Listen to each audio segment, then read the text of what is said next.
요셉이 그들에게 가까이 오기 전에 그들이 요셉을 멀리서 보고 죽이기를 꾀하여 서로 이르되 꿈꾸는 자가 오는도다. 자, 그를 죽여 한 구덩이에 던지고 우리가 말하기를 악한 짐승이 그를 잡아먹었다 하자. 그의 꿈이 어떻게 되는지를 우리가 볼 것이니라 하는지라. 르우벤이 듣고 요셉을 그들의 손에서 구원하여 이르되 우리가 그의 생명은 해치지 말자. 르우벤이 또 그들에게 이르되 피를 흘리지 말라. 그를 광야 그 구덩이에 던지고 손을 그에게 대지 말라 하니, 이는 그가 요셉을 그들의 손에서 구출하여 그의 아버지에게로 돌려보내려 함이었더라. 요셉이 형들에게 이르매 그의 형들이 요셉의 옷 곧 그가 입은 채색 옷을 벗기고 그를 잡아 구덩이에 던지니 그 구덩이는 빈 것이라. 그 속에 물이 없었더라.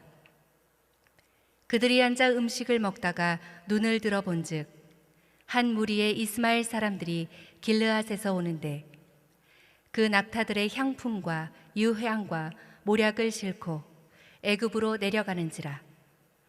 유다가 자기 형제에게 이르되 우리가 우리 동생을 죽이고 그의 피를 덮어둔들 무엇이 유익할까? 자, 그를 이스마엘 사람들에게 팔고 그에게 우리 손을 대지 말자.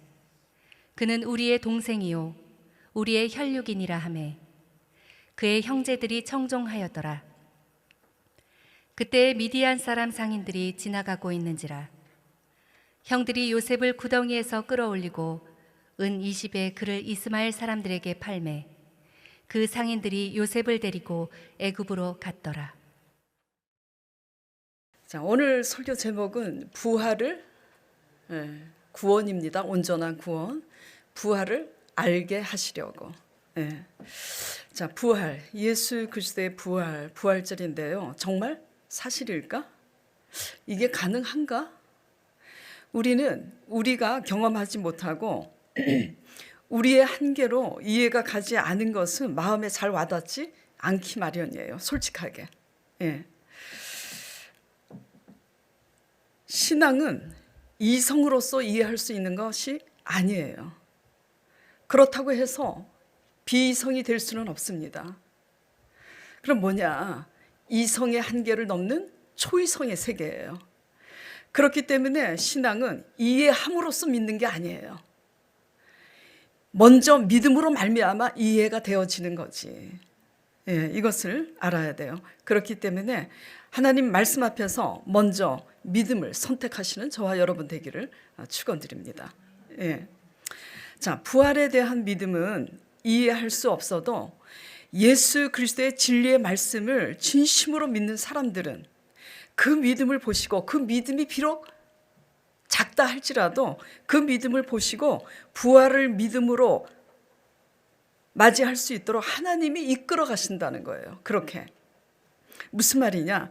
자녀들이 어릴 때는 부모의 가업을 이을 수가 없습니다. 왜냐하면 부모의 가업에 대해서 이해도 할 수 없을 뿐만 아니라 가르쳐 준다고 해도 소화를 시킬 수가 없어요.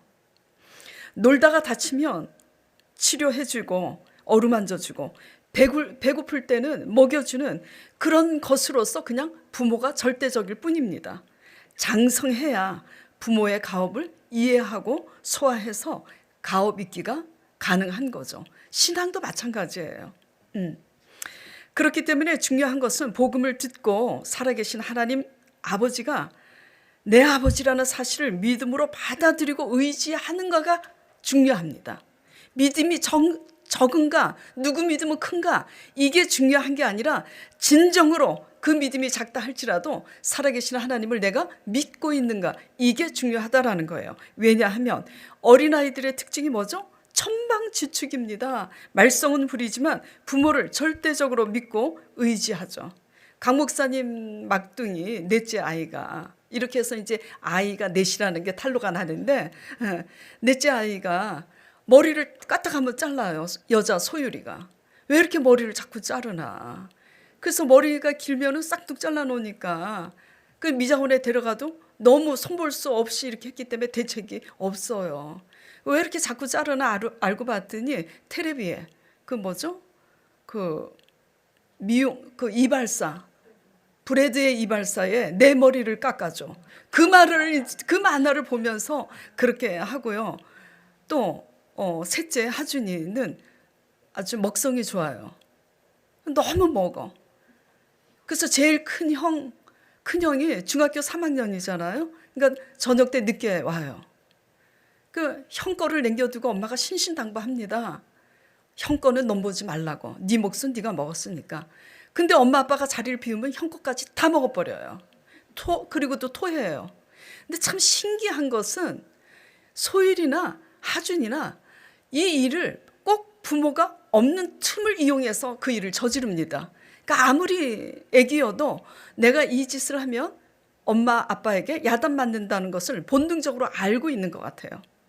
그렇지만 그렇게 말썽 부리고 천방지축이지만 잘 때는 반드시 엄마의 존재를 확인해야 편하게 잠이 듭니다, 아이들이. 그리고 자기네들이 엄마 아빠가 없으면 두려움을 느끼니까 엄마 아빠를 절대적으로 찾고 의지하죠. 말썽꾸러기임에도 불구하고 마찬가지예요. 우리가 컸지만 우리 수단과 방법대로 살고 싶어서 말썽도 부리고 부족하고 형편없지만 그럼에도 불구하고 살아계신 하나님의 존재를 믿느냐, 그 믿음이 중요하다라는 거예요. 예. 대부분 편할 때는 하나님을 찾지 않습니다. 예. 언제 찾으냐? 위기 앞에서 두려워서 떨 때 본능적으로 절대적으로 하나님을 찾고 의지하게 돼 있죠. 왜? 믿기 때문이에요. 오늘이 부활절이라 다른 때와 같이 작년에도 그렇고 재작년에도 그렇고 예수님이 부활하신 말씀을 가지고 또 설교를 어떻게 적용해서 실제적으로 성도들이 믿음으로 적용에 이르는 믿음을 갖게 할까. 그래서 기도하고 있는데 기도하는 가운데 마음에 크게 와닿는 것이 이번에는 예수님이 무덤에서 살아나셔서 빈 무덤을 보이신 그 요한복음 말씀, 누가복음 말씀, 공간복음 말씀을 가지고 할 것이 아니라 부활을 알게 하시려고 하나님께서 우리를 어떻게 인도하시는지, 다시 말해서 부활을 알게 하시려고 하나님께서 일하시는 방법이 어떤 방법인가, 이것을 나눠야 되겠다는 것을 이렇게 그 마음이 크게 오게 되었어요. 그리고 그 일하시는 하나님의 방법을 알게 되면 그것이 무엇이 되냐면 그것이 믿음이 되어서 부활신앙에 이르게 됨을 말씀드려야 되겠구나. 기도하는 가운데 그렇게 큰 깨달음이 와서 오늘 이 창세기 말씀을 가지고 제가 준비하게 되었습니다.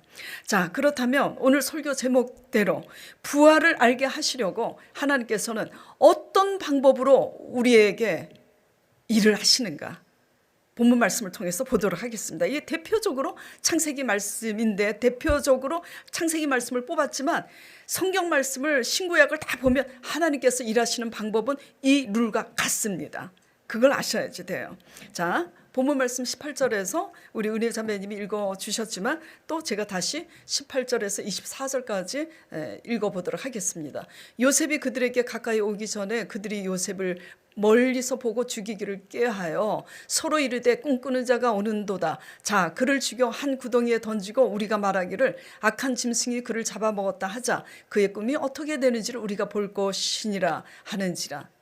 루벤이 듣고, 루벤이 누구냐면 큰 형입니다. 근데 이 형제들이 이제 모르는 분들을 위해서 말씀드리는데 요셉과 어떤 사이냐면 이복 형제들이에요. 예. 그래서 루벤이 듣고 요셉을 그들의 손에서 구원하려 하여 이르되 우리가 그의 생명은 해하지 말자. 굳이 죽일 필요는 있느냐, 이런 얘기예요. 그래서 루벤이 또 그들에게 이르되 피를 흘리지 말라. 그를 광야 구덩이에 그냥 던지고 손을 그에게 대지 말라 하니 이는 그가 요셉을 그들의 손에서 구출하여서 그 아버지에게 돌려보내려 함이었더라. 자, 24절까지만 읽겠습니다. 요셉이 형들에게 이르되 그의 형들이 요셉의 옷 곧 그가 입은 채색옷이라는 것은 그 당시에 비단옷, 제일 좋은 옷이에요.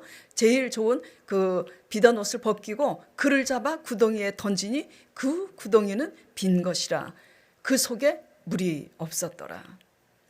깊은 구덩이에 던졌어요. 자, 오늘 이 본문 말씀에 지금 요셉은 물론이고 이 모든 형제들이 하나님 백성입니다.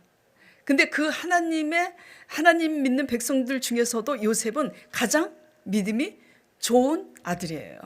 예, 그래서 꿈꾸는 자가 오는도다 하는 것은 그 형제들보다도 가장 믿음의 사람이기 때문에 하나님이 나중에 존귀케 하시는 그 꿈을 꾼 거예요. 형들의 곡식단이 요셉의 곡식단에게 절을 하는 꿈을 꾼 거잖아요. 예. 안 그래도 아버지가 차별을 해서 막둥이 요셉을 그렇게 이뻐해서 제일 좋은 옷을 입히니 평상시 시기와 질투심으로 그렇게 노함이 가득했던 그 형들은 이제 요셉을 이렇게 구덩이에 던져버립니다. 자, 부활을 알게 하시려고 하나님께서 어떤 방법으로 지금 일하시고 계시냐면 하나님은 당신의 자녀들을 우리 힘으로는 도저히 빠져나올 수 없는 고난 가운데 던지신다는 것을 아셔야지 돼요. 하나님은 사랑의 하나님이시고 좋으신 하나님인데 왜 우리에게 이런 고난을 허락하시죠? 이렇게 질문하잖아요. 사랑하는 자녀마다 징계하시나니. 히브리서 12장 6절 8절에 보면 이런 말씀이 있어요. 하나님이 받으시는 자녀마다 징계하나니 징계치 않은 자는 사생자라고. 왜? 우리가 자녀를 사랑하기 때문에 올바른 사람 되라고 너희가 너희 자녀들을 징계하는 것처럼 나도 그렇게 징계한다. 그렇게 말씀하시고 계세요. 히브리서에. 자, 제가 던진다. 우리 힘으로 도저히 빠져나올 수 없는 고난 가운데 던진다라는 그런 표현을 제가 드린 것은 뭐냐면 꼭 버림받은 자와 같은 그런 느낌을 받게 하나님께서 우리를 고난 가운데 두시기 때문에 제가 그런 표현을 한 거예요. 요셉이 버림받은 것처럼 예수 그리스도께서도 제자 중에 가룟 유다에게 은 30냥에 팔려가셨잖아요. 예, 맞습니다. 하나님의 일하시는 방법은 늘 처음에는 그래요. 이걸 아셔야지 돼요. 세상의 방법과는 틀려요. 자, 아버지 이제 야곱이 요셉을 유독 사랑하니까 시기심으로 가득한 형들이 요셉을 이제 죽이려고 할 때 루벤이 그렇게 하지 말고 구덩이에 던지자. 그래서 던지는데 이제 25절 보면 그때 때마침, 자 25절에 보겠습니다. 그들이 앉아서 음식을 먹다가 눈을 들어 본즉 한 무리의 이스마엘 사람들이 길르앗에서 오는데 그 낙타들의 향품과 유향과 모략을 싣고 어디로 내려간다고요? 애굽으로 내려가는지라. 자 26절.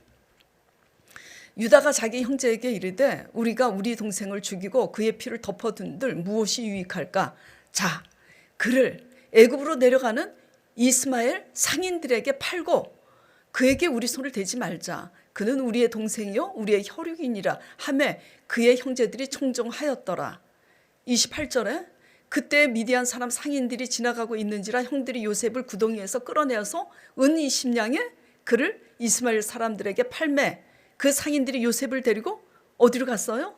애굽으로 갔어요.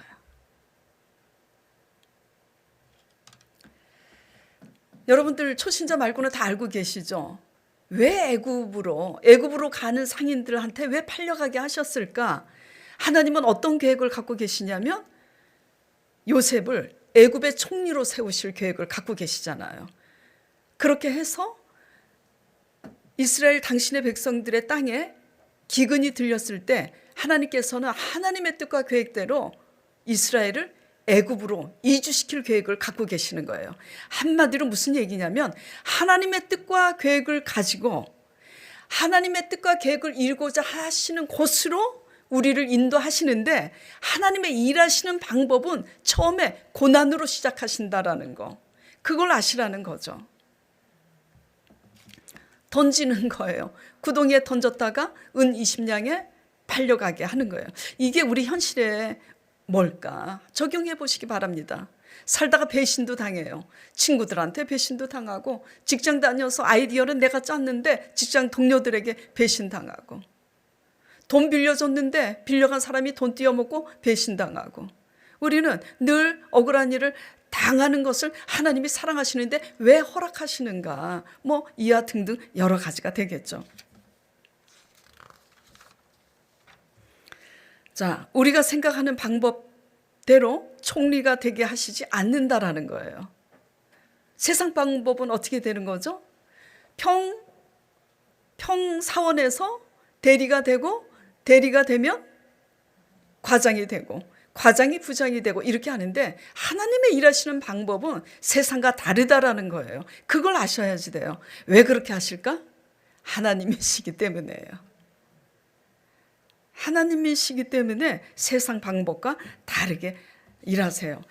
예수님이 제자 가룟 유다의 배반으로 은 30냥에 팔려서 십자가로 가게 하시는 방법과 똑같죠.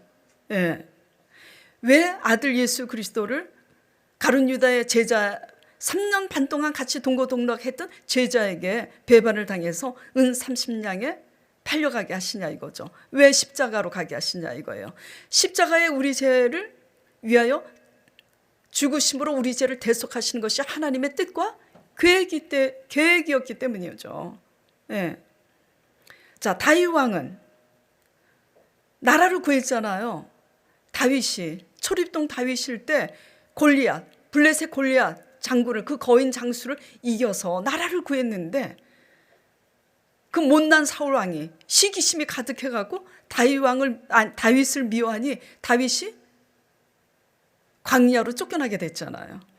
하나님께서는 왜 하나님의 믿음의 사람인 이 다윗을 광야로 쫓겨나게 하셨을까?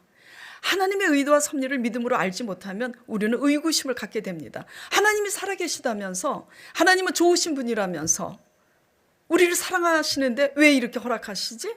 왜 이런 고난을 허락하시지? 이런 거와 같아요. 왜 허락하시냐면, 광야에서 오직 누구만 쳐다봐요? 다윗이 하나님만 바라봅니다.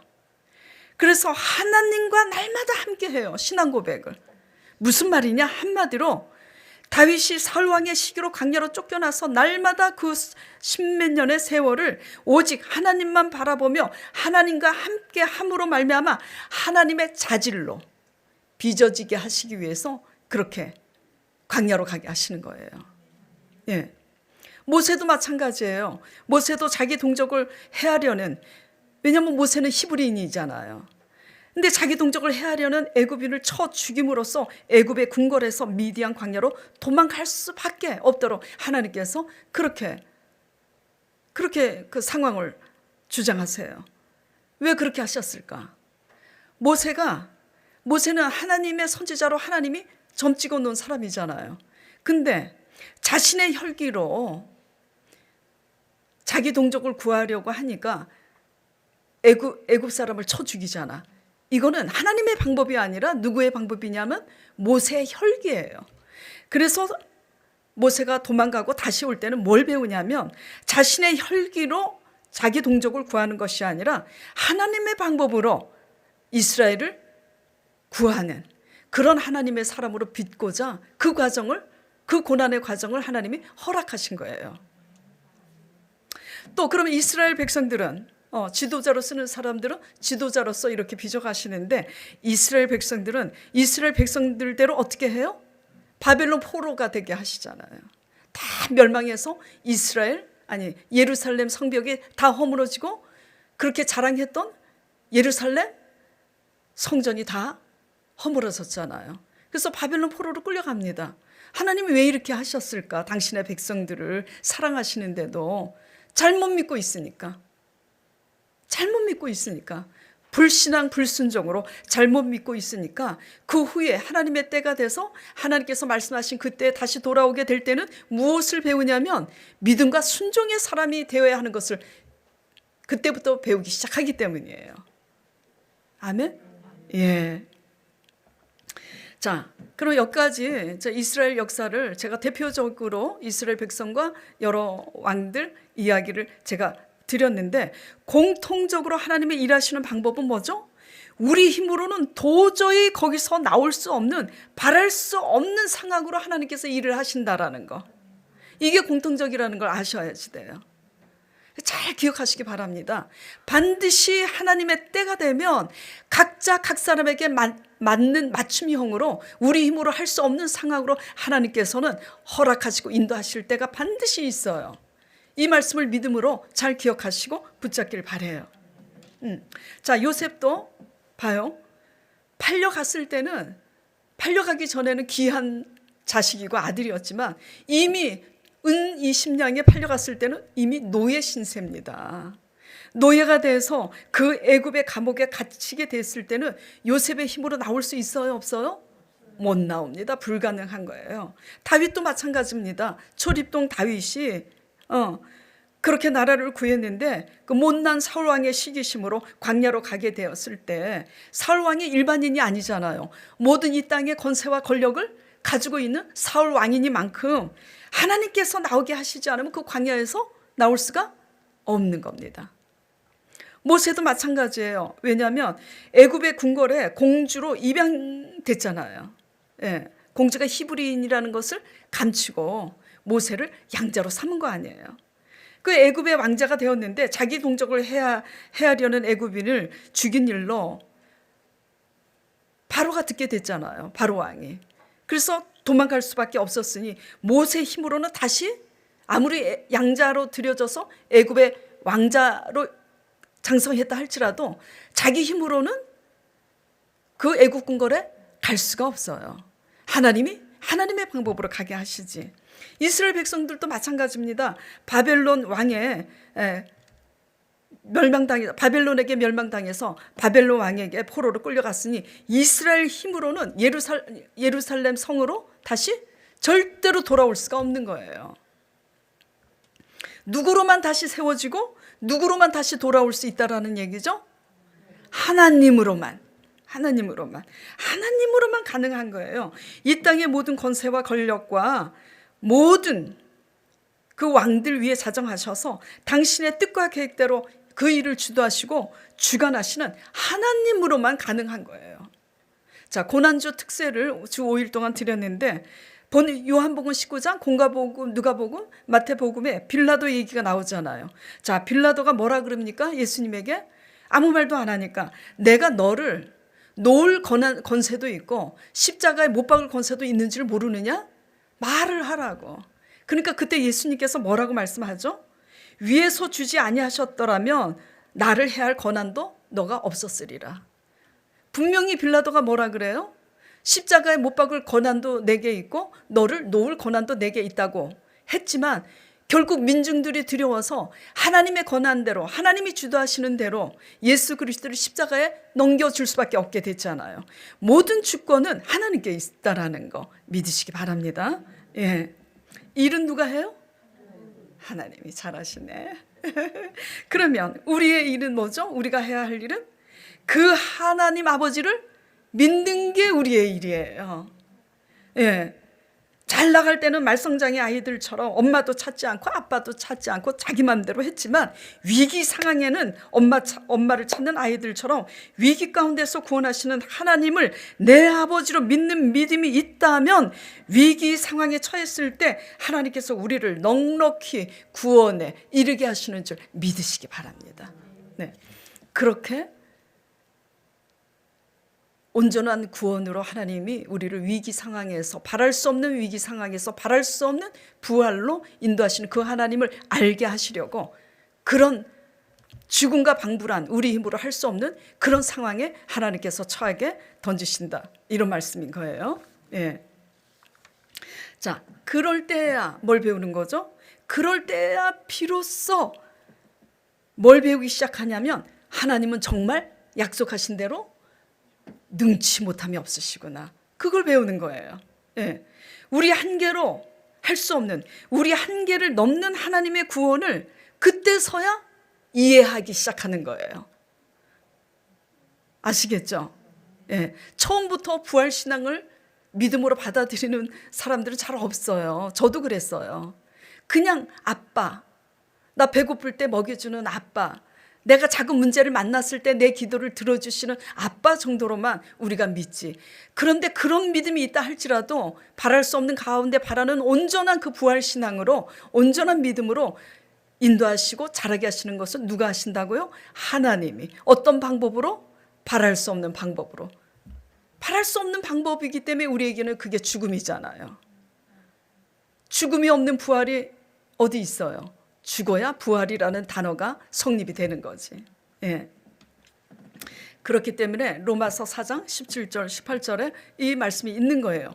믿음은 바랄 수 없는 가운데 바라는 것이 믿음이라고. 아브라함이 바랄 수 없는 중에 바라고 믿었으니 이것을 의로 여겼다고.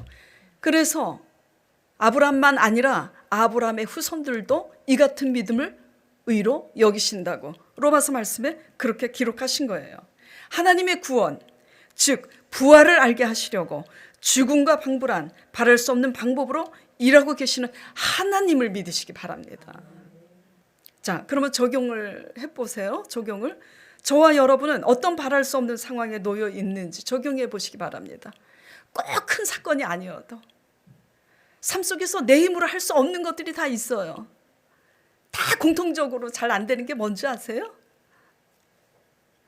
꼴 보기 싫은 사람 사랑하는 거 내 힘으로 할 수 없어요. 예, 누구나 공통적으로 다 있어요. 예. 자, 어쨌든 저와 여러분이 어떤 바랄 수 없는 상황에 놓여 있는지 적용해 보시기 바랍니다. 그랬어요. 경제적으로 바랄 수 없는 가운데 있는 사람들, 예, 진로가 막막해가지고 지금 어른들뿐만 아니라 지금 오미크론 시대이기 때문에 젊은이들도 미래가 정말 힘들어요. 두려움에 쌓여 있죠. 또 연세 드신 분들 모든 것을 다 잃고 이제 나이도 연로해. 이 노후를 내가 어떻게 살까 막막하고 또 병원에서도 고칠 수 없는 질병 가운데 있는 이 모든 것들이 그대로 적용이 되겠죠. 어쨌든 중요한 것이 뭐죠? 바랄 수 없는 상황에 놓여 있는 가운데 그것이 무엇인가? 하나님이 왜 우리를 사랑하시는데도 이것을 허락하셨는가?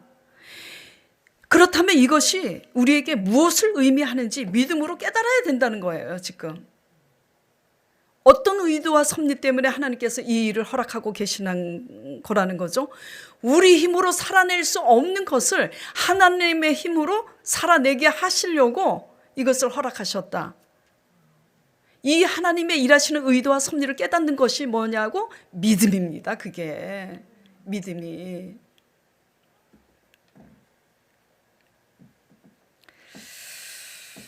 이 같은 방법으로 일하시는 하나님의 의도와 섭리를 아는 것이 믿음이고 이 믿음이 우리를 부활신앙으로 자라게 하시는 거예요.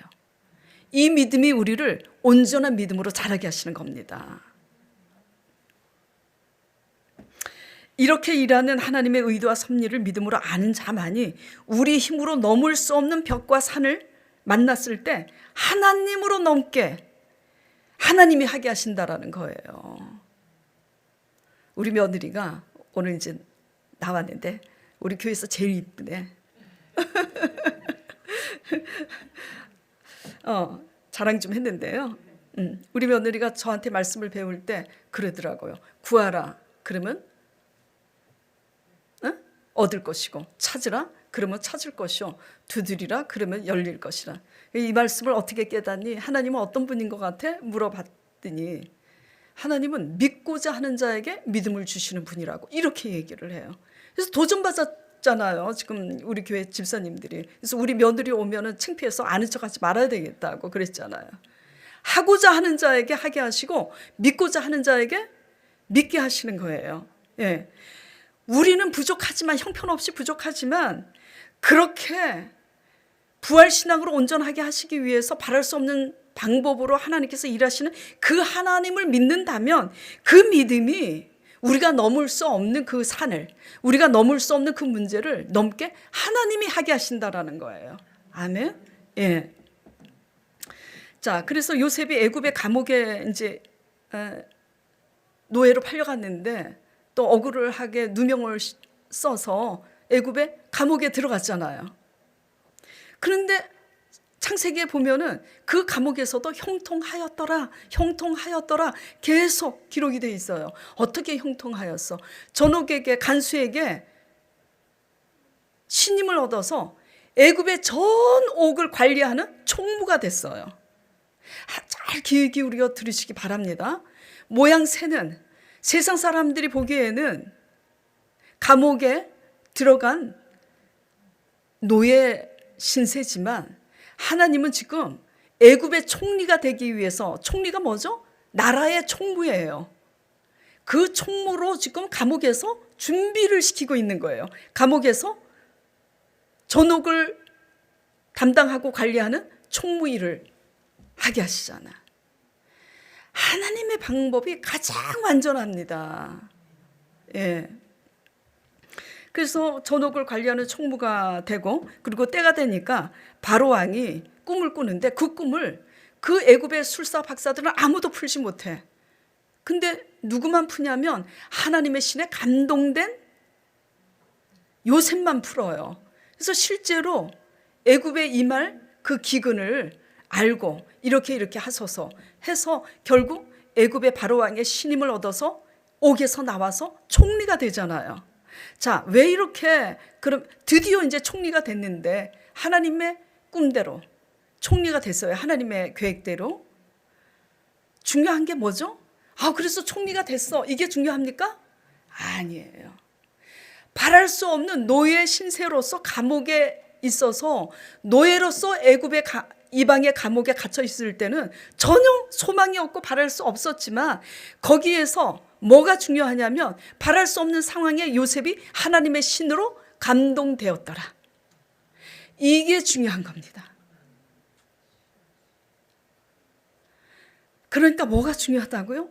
지금 바랄 수 없는 절망 가운데 이 상황이 중요한 게 아니라, 그런 상황임에도 불구하고 상황과는 상관없이 하나님의 신의 감동을 우리가 입고 있느냐, 믿음으로. 이게 중요한 줄 믿으시기 바랍니다.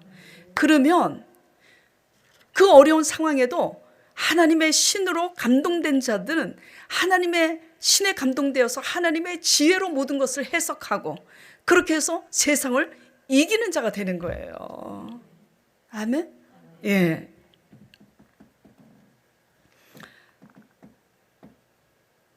이렇게 해서 하나님의 신에 감동된 사람이니까 총리가 되고, 자기 형들의 땅에 기근이 들었을 때 양식을 구하려고 형들이 오는데 형들을 만나게 됩니다. 그때 요셉이 유명한 명언을 하죠. 뭐라고 하죠? 신앙 고백. 형들은 나를 죽이려고 팔았잖아.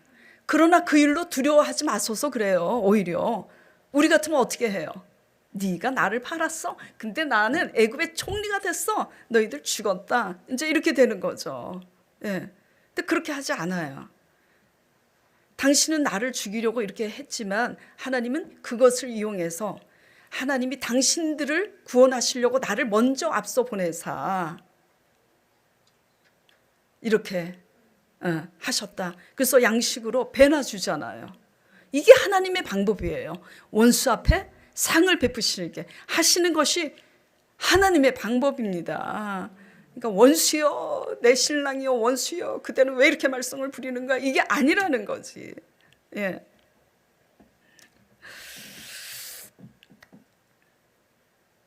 자, 바랄 수 없는, 우리 힘으로 할 수 없는 고난이 지금 작든지 크든지 무엇인지 적용해 보시기 바라요.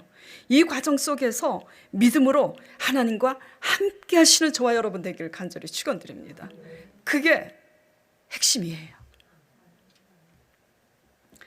자, 서로 사랑하라고 하셨는데 우리의 교만과 시기심 때문에 마음으로는 내가 선을 행해야 된다는 것을 너무나 잘 아는데 내 마음속에 이 자아와 악 때문에 도리어 자꾸 악을 행하고 계시나요? 나도 그럴 때 있어요. 늘 그러지 않지만 아주 가끔. 이게 뭐냐면 세상에 속한 옛사람의 속성입니다. 이렇게 하고 있다면 회개하심으로 부활하신 성령을 간절히 의지하길 바랍니다. 그러면 새 사람으로 역전될 줄 믿습니다. 부활신앙은 역전이 되는 거예요. 오히려 노예로 감옥에 갇혔는데 오히려 총무가 되게 하시고 오히려 총리가 되게 하시는 이 오히려의 신앙이 부활신앙인 거예요. 예. 또 서로 사랑하라고 하셨는데 자꾸 요셉을 시기하고 다윗을 시기함으로 그렇게 애매히 죽이려고 하는 이들처럼 우리 자신을 자꾸 내가 잘하고 있는데도 애매히 나를 찌르는 그 가시 때문에 도저히 그 형제를 용서할 수 없어요? 그러면 용서하게 하시는 하나님을 의지하시기 바랍니다. 이렇게 될 때 어떻게 되느냐? 하나님의 성품, 거룩함으로 역전되는 줄 믿으시기 바랍니다. 하나님의 의도와 섭리가 그건 거예요. 예. 또 너는 복의 근원이 될지라. 아브라함을 불렀을 때 너는 복의 근원이 될지라 하시고, 아브라함의 후손들도 복의 근원이 되라고 불렀잖아요. 근데 복의 근원이 되기는커녕 하나님 앞에 불신앙 불순종으로 잘못해서 패망에 이르게 되었는지. 그렇다면 우리는 이 모든 끝에서, 패망의 끝에서 무엇을 깨달아야 하냐면 내 똑똑함으로, 내 힘과 수단으로 살았기 때문이라는 걸 깨닫기 바랍니다. 예. 이 모든 끝에서 그 똑똑함도, 그 힘도 하나님이 주셨던 거구나. 그걸 깨닫게 하시려고 하나님이 그렇게 하시는 거예요. 예. 그래서 낮아짐으로, 이전에는 내 똑똑함으로, 내 힘으로, 내 수단으로 말미암아 얻은 그 복으로 말미암아 나는 너희들보다 더 낫다고 함부로 하고 했던 그런 불신앙의 옛사람이 사라지고, 이제 어떻게 되냐면 그 모든 끝에서 내면적인 복, 너는 복의 근원이 될지라. 뭐가 복의 근원이라고요? 복을 받아서 복이 아니라 우리 한 사람, 우리 자신이 복의 근원이 될지라, 이건 거예요. 그래서 다 잃고 나서, 왜 다 잃게 하셨는가? 하나님이 사랑하시는데 자꾸 내 똑똑함으로, 내가 잘나서 내가 다 얻은 줄 알고 있으니까 다 잃어버리게 했을 때야 뭘 깨달아요? 그것까지도 하나님이 주신 거구나. 그래서 이제 낮아지면 어떤 사람으로 빚어지는 거예요? 내가 우리의 주제를, 피조물의 주제를 아는 복된 사람으로 빚어지는 거예요. 예, 너는 복이 될지라. 복이 와서 내가 복이 있는 사람이 아니라 우리 사람됨이 복된 사람이 되는 거죠. 또 질병으로 바랄 수 없는 가운데 있는 성도분들에게 말씀드리겠습니다. 예수 그리스도께서 채찍에 맞으시고 질고를 짊어심으로 우리가 나음을 입었느니라고 약속하셨잖아요. 그런데 어떤 이는 믿음으로 치료받고 어떤 이는 치료받지 못해요. 자, 또 묻겠습니다. 이제 틀린 사람은 내가 딱 이제 불꽃 같은 눈동자로 지켜봐야지. 자, 믿음으로 치료받았습니다. 믿는데 치료받지 못했지만, 그러나 믿음으로 바라보고 하나님으로 실족하지 않고 즐거워하고 있습니다. 둘 중에 누가 믿음이 더 좋아요? 응? 그렇지. 그래서 치료를 받든지 안 받든지 그거는 하나님 소관이에요. 하나님이 허락하시면 치료 받을 수도 있고, 하나님이 허락하지 않으면 치료 못 받을 수도 있어. 근데 중요한 것은 치료 받으면 하나님께 감사하죠. 증거가 나타났으니까. 그러나 여전히 치료받지 못했는데도 흔들리지 아니하고 하나님으로 기뻐할 수 있다면 이거야말로 세상이 감당하지 못하는 신앙인 줄 믿습니다. 근데 제가 말씀드리는 것은 좌우당간 치료를 받든지 치료를 못 받아도 하나님으로 즐거워하든지 이 두 가지 현상으로 나타나야 된다는 거예요. 근데 이 두 가지 다 아무것도 아니다. 치료도 못 받았고 치료를 못 받았기 때문에 맨날 불평하고 원망하고 사느냐, 이거는 신앙도 아니다, 이 말씀을 드리는 거죠.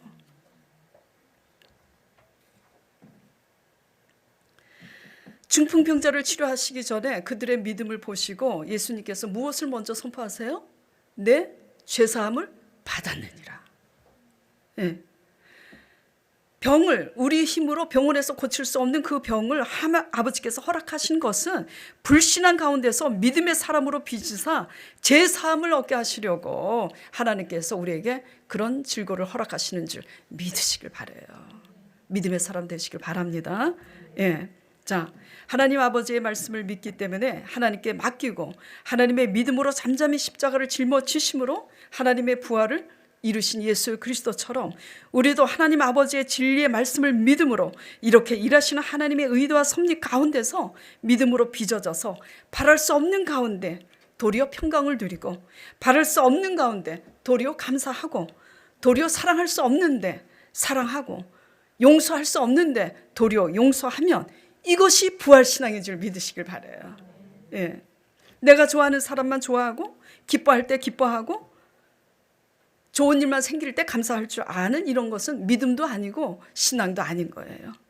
결국 이런 방법으로 하나님께서 일하시는 이유와 목적은 뭐냐면 하나님의 의도와 섭리를 믿음으로 배우게 됨으로써 우리의 관점과 시각이 세상 사람들하고는 다르게 살라고 하나님의 관점으로 세상을 이기게 하시려고 이렇게 하심을 믿으시기 바랍니다. 결국 이런 방법으로 일하시는 이유와 목적의 두 번째는 그렇게 함으로써 하나님의 거룩한 백성으로 빚으시기 위해서 그렇게 하신다라는 걸 믿으시길 바라요. 예, 자, 기도드리겠습니다.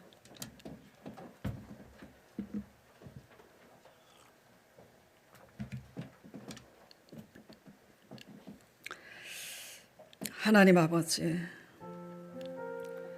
살아계신 하나님 아버지를 우리가 믿습니다. 그 아들 예수 그리스도를 내어주셔서 우리의 죄와 허물을 위해서 대신 십자가에 죽게 하시고 십자가에 죽으신 그 예수 그리스도를 다시 살리신 그 부활을 믿습니다. 주님, 예수 그리스도의 이름을 송축함나이다. 그리하여 우리 안에 내주하시는 성령의 성호를 송축함나이다. 부족한 모습 그대로 하나님을 의지합니다. 하나님의 의도와 섭리를 깨닫고 믿음으로 반응하며 찬양하며 나아가는 우리 성도들에게 모든 당한 시련과 어려움들이 도리어 증거가 되게 축복하여 주시옵소서. 그로 인하여 부활신앙을 믿음으로 이해하고 소유할 수 있도록 축복하여 주시옵소서. 예수 그리스도 이름으로 간절히 기도드리옵나이다.